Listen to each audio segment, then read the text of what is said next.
First off, last night the gig was brilliant. Thank you. Congrats on that. The acoustic set, it felt good vibes from the audience. How did it feel for you guys? Yeah, it was really good, man. I don't think I ever remember that much singing along, like with the crowd, you know? I thought Tom Petty showed up or something. Did you guys nice. Had a lot of rehearsing for that? Not any. No, we didn't rehearse. Oh, not at all? No, that's why our manager So was sweating. congrats again. It felt very, of course, the venue is very intimate, so it was packed and very, very rootsy. Like a new vein of the Black Crowes, in my opinion, came across. Less bluesy, less soul, a little bit more countryish, folksy almost. Is that my personal impression? What do you think? I think it is what it is. I'm a soul singer, so I don't sing country music, you know. It's the essence of what we do, you know. If you see Rich, and that's why we didn't really want to rehearse, or you know what I mean. Like, it has to be loose and real, you know. Things that are rehearsed too much, sometimes you take the life out of them. You take any spontaneity out of what it could be. I think it shows one of the intrinsic differences between us and a lot of our contemporaries. Our point would always be, we've never been that way and we never will, you know. We like to just get in there and play off of each other and see, you know, after, you know, we've been in a band together since 1985.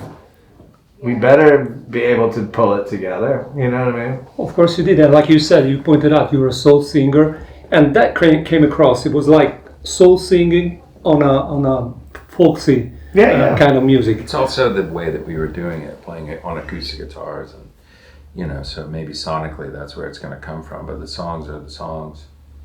I know they were stripped, and they came across real beautiful. Did you do you do stuff like that very often or not? Acoustic stuff.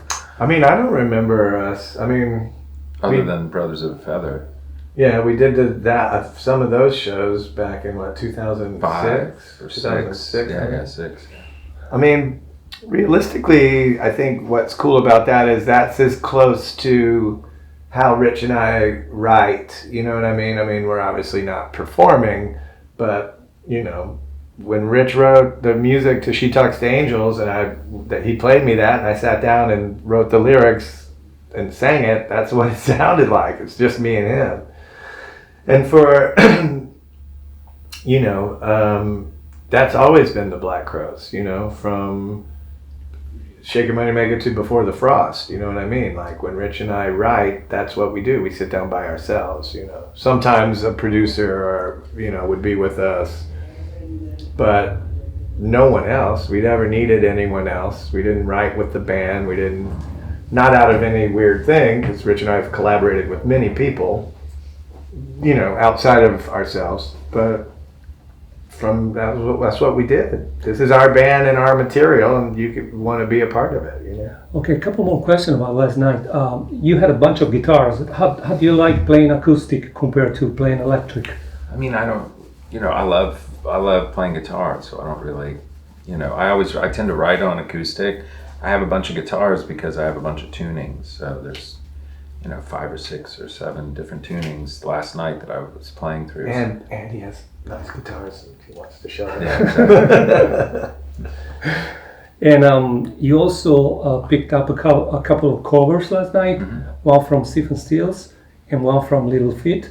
Are they part of your legacy? Are they ingrained in your heritage somehow, or they're spur of the moment? Yeah, the Lowell George song we've been playing for years and years and years, that we've played that in Black Crow shows. And the Manassas song is actually Chris Hillman's song. You know, he wrote that song from the Byrds.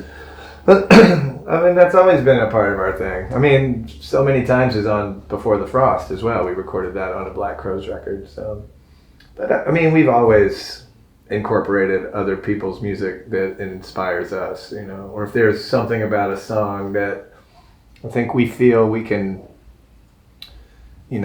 get into it, that we can make it sound seamless, that we're not trying, it's one thing to love a song, it's another thing to be able to find your own voice in it, I mean, Hard to Handle is a great example as well. I was going to go to that later anyways, yeah.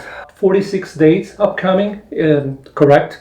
So what are the challenges you see ahead of going back on the road, if any, or what you're looking forward to? I don't see any challenges. I think it's just going to be great. You know what I mean? It's going to be a lot of fun. We've spent our whole lives on tour. So the touring part is, it's summertime, and both of us have been out in the wilderness, with our solo groups, working really hard. This is almost like a vacation in a weird way.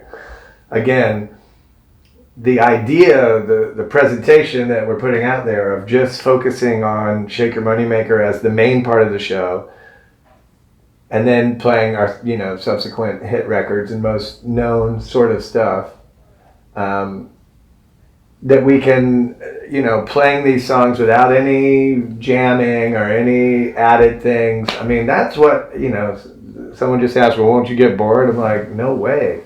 We have never done it. And it's not like we have 300 shows. Yeah, it's not like someone's, 46 shows sounds like a lot, but to us, I mean, that's a month and a half, man. You know what I mean? Like I was doing that way, yeah. I was doing 250 shows in the CRB a year. That's a lot, Okay. So, and granted, grateful to have the opportunity and experience to be playing music, but with this, it's kind of like, something easier to digest and enjoy. And Rich, I understand you're putting together a brand new band, Nobody from the Past. Is that correct? Mm-hmm. How come the decision? Just, to start anew. I mean, we have to do that for our own sake. And, people have patterns. People have, there's a dynamic. There's, putting a bunch of old dudes in a bus that have known each other for a long time and have these ingrained ways of being. Like I said, Rich and I can talk, and he's not mad at me because I said a nasty thing about him on Howard Stern, and I'm not mad at him because we got in a fight at a sound check, but I can't say that about everyone else. I don't know, but I don't care to know. And not in a bad way. And we don't want just in a realistic way as two people. You saw us on stage last night. That's the main reason we don't have any people from the past around either, because we don't have to. Okay. You know what I mean? Not in a mean or a negative way, just in a real just pragmatic. Bringing that energy around. You don't know who can drop stuff. You don't know if they're on the same wavelength. You don't know if they want to come in just for the check and who cares, and pushing agendas, and in order to maintain this sort of positive movement forward, we just both agreed instantly, like, we can't have anyone from the past, because that will happen. So what do you remember about Italy? You're being away, that you're going to be playing Milano on November 10th. I was in Roma last week, so... So you remember pretty much. I was in Milan about a year ago. It was amazing. My favorite memory of Italy is when we would play Milano, and like they have, we played the little arena there, and all the bootleg T-shirts set up out there, all the mafia T-shirts, and before all the people got there, we would go out there and buy them because they were cool. You know what I mean? The originals. And they had like good, like sandwiches and street food out there. We would, before the audience, they'd set up those T-shirts trucks, and we would run out there and buy all the bootleg T-shirts. Okay, we're looking forward to seeing you guys play live. Thank you.